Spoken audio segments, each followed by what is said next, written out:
জুমার দিনের কিছু সুন্নাত আছে, শুনবেন না দোয়া করে ফেলবো? এই সুন্নাত গুলো শুনে আমরা বিদায় নিব, চিল্লায় পড়েন ইনশাআল্লাহ। জুমার দিনের প্রথম সুন্নত হচ্ছে জুমার দিনের ফজরের নামাজটা জামাতে পড়া। সবাই কয় খাইছে, হুজুরে ধরছে জায়গা মতো, আসল জায়গায়।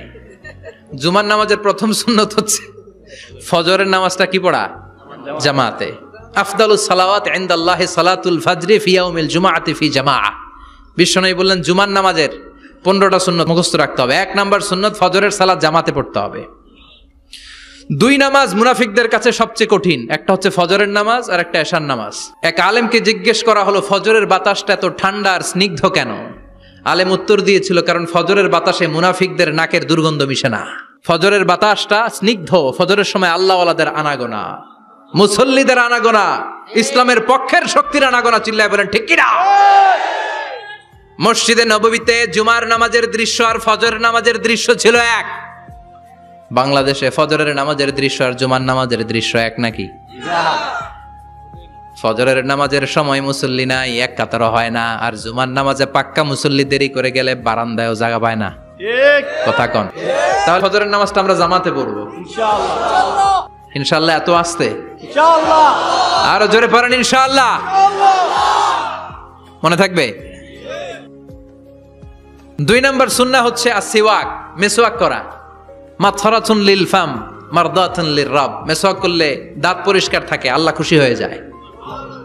বিশ্বনবী বলেছেন যদি আমার উম্মতের জন্য কষ্ট না হতো প্রত্যেক নামাজের আগে মেসওয়াক করা আমি ফরজ করে দিতাম। সুবহানাল্লাহ। মেসওয়াক ছিল বিশ্বনবীর জীবনের শেষ আমল।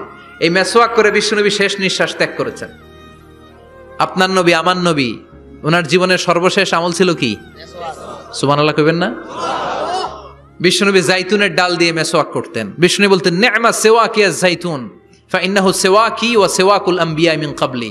জাইতুনের ডালের মেসওয়াক কতই না ভালো, কারণ এটা দিয়ে আমিও মেসওয়াক করি, আমার আগে সব নবীরাই জাইতুনের ডাল দিয়ে মেসওয়াক করেছে। সুবহানাল্লাহ। 3 নাম্বার হচ্ছে দুহুন, তেল মালিশ করবেন। বিশ্বনবী জাইতুনের তেল চুলে আর গায়ে দিতেন। বিশ্বনবী বলতেন ওয়াদাহিনু ফাইন্না ফিত তাদহিনে বারাকাত। তেল খাও, তেল দাও, তেল মালিশ করো, তেলের ভেতরে আল্লাহ বরকত ঢুকাইয়া দিছে।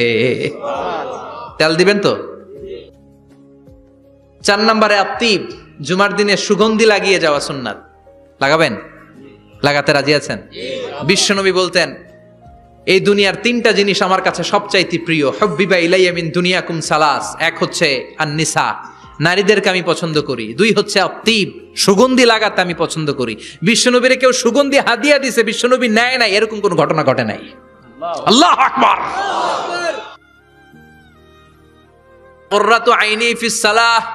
নামাজের মধ্যে যখন আমি দাঁড়িয়ে যাই আমার চক্ষুটারে ঠান্ডা করে দেয় কে? আবার বিশ্বনবী বলতেন আরবাউন মিন সুনানিল মুরসালিন। 4টা সুন্নাত সব নবীদের সুন্নাত। 1 নম্বরে আল হায়া মানে লজ্জা। আরেক বর্ণনা এসেছে আল খিতান মানে সুন্নাতে খাতনা, এটা সব নবীদের ছিল। আর সেওয়াক, সব নবীরা মেসওয়াক করেছেন। আত্তিব, সব নবীরা আতর লাগিয়েছেন। আর নিকাহ, সব নবীরা বিয়েও করেছেন। চিল্লায় পড়েন আল্লাহু আকবার। আল লিবাস আহসানাস সিয়াব, সুন্দর জামা পরা। নট নেসেসারি যে নতুন জামা হতে হবে, পুরাতন জামাও ধুয়ে আয়রন করে পরলে একটা সৌন্দর্য আছে না নাই? ইন্নাল্লাহা জামিল ওয়া ইউহিব্বুল জামাল। আল্লাহ নিজে সুন্দর, সৌন্দর্যকে আল্লাহ পছন্দ করেন। পৃথিবীতে সবচেয়ে সুন্দর কে? পৃথিবী সুন্দর, মানুষ সুন্দর, আসমান সুন্দর, জমিন সুন্দর, সুন্দরে সুন্দরে পাল্লা। জানি না কত সুন্দর তুমি আল্লাহ, জানি না কত সুন্দর তুমি আল্লাহ। সুবহানাল্লাহ পড়েন। ইন্নাল্লাহা ইউহিব্বু আইয়ারা আসারা নি'মাতিহি আলা আবদিহি। আল্লাহ তার বান্দার উপর তার নেয়ামতের ছিটে ফোঁটা দেখতে চান। আপনি যদি ধনী হন দামি জামা পরবেন, সুন্দর জামা পরবেন। অনেকে আছে অনেক ধনী কিপটুসের মতো সিরা জামা পরে, আছে না নাই? আপনি ধনী মানুষ, আপনি সিরা জামা পরছেন কেন?